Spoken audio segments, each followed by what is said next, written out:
Hi guys. Haven't been making very many posts because I've just been so terribly busy, like I said in another video. And I've been working on the old Suburban here. And because something magical has happened, y'all. And not the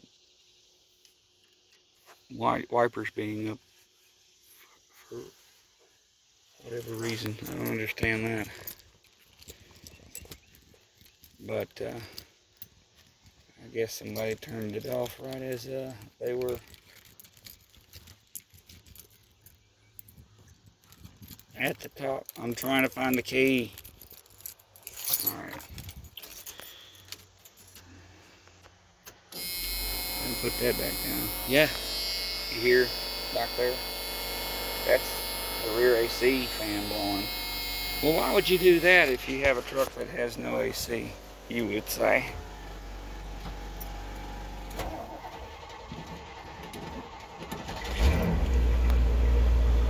But I don't have a truck that has no AC. If you listen closely, oh yeah, and now when you turn the AC off, it does that. We're idling, listen. That distinct noise of laboring the engine means the AC compressor works on this old dude.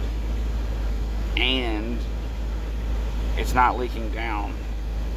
At least not really quickly. It has 134A in it right now.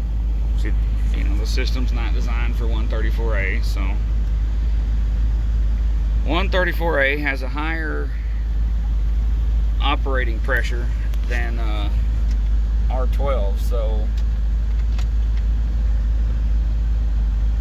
you wind up losing efficiency because this compressor can only air up or compress to 110 psi.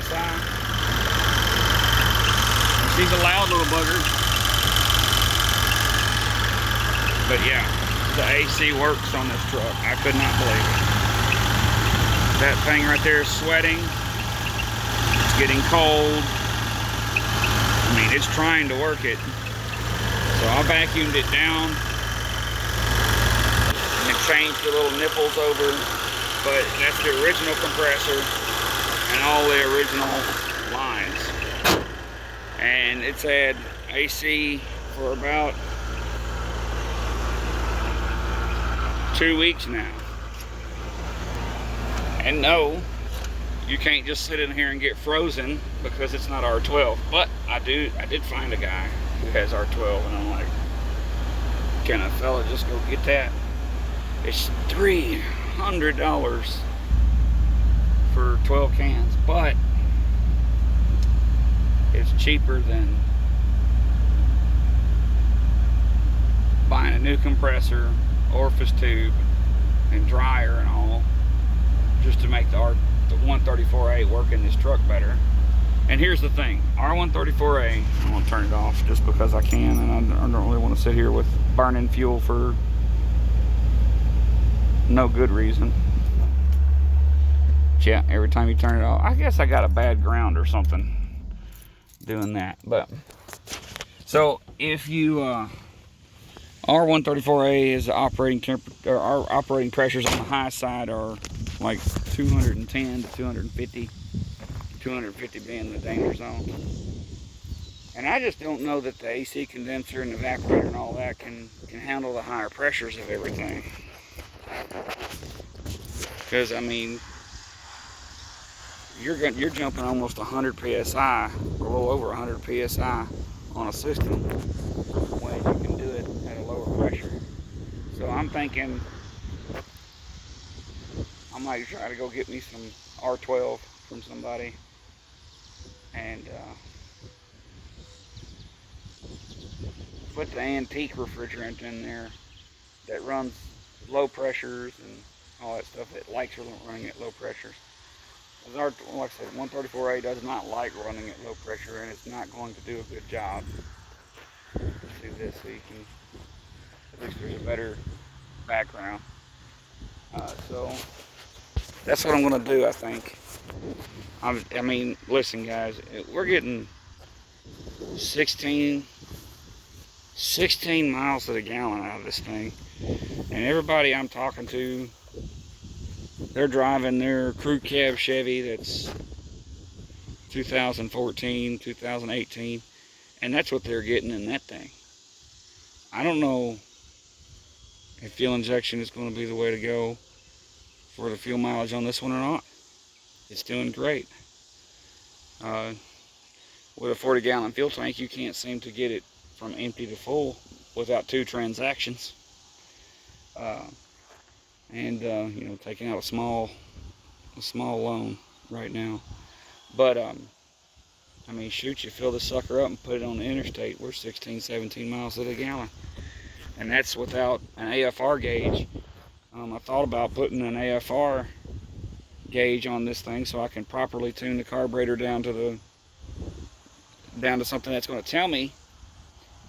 And I have a few other ideas, because if I have an AFR gauge, I can also, you know, maybe come up with a way to tune on the fly, keep that AFR in the target range, air fuel ratio in the target range as you're driving.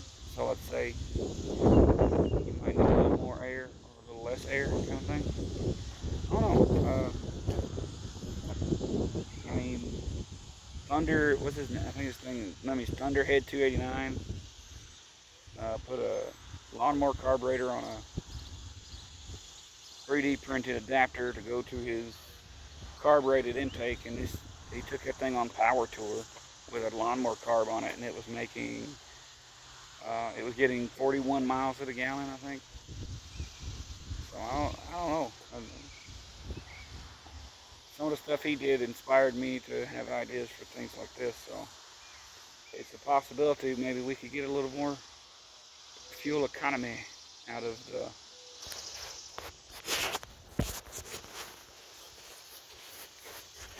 big truck. It's like a mile long,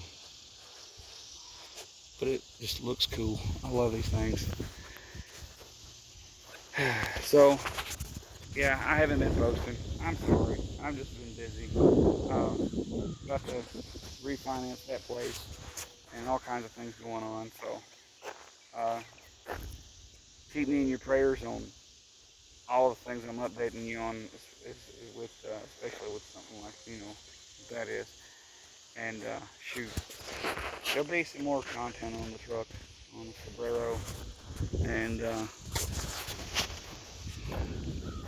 the tow and rig over yonder. And then we're still trying to have time to do the revival video on the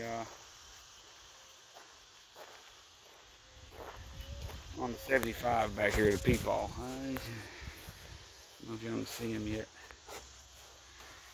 So, and helping friends out with their vehiculars too.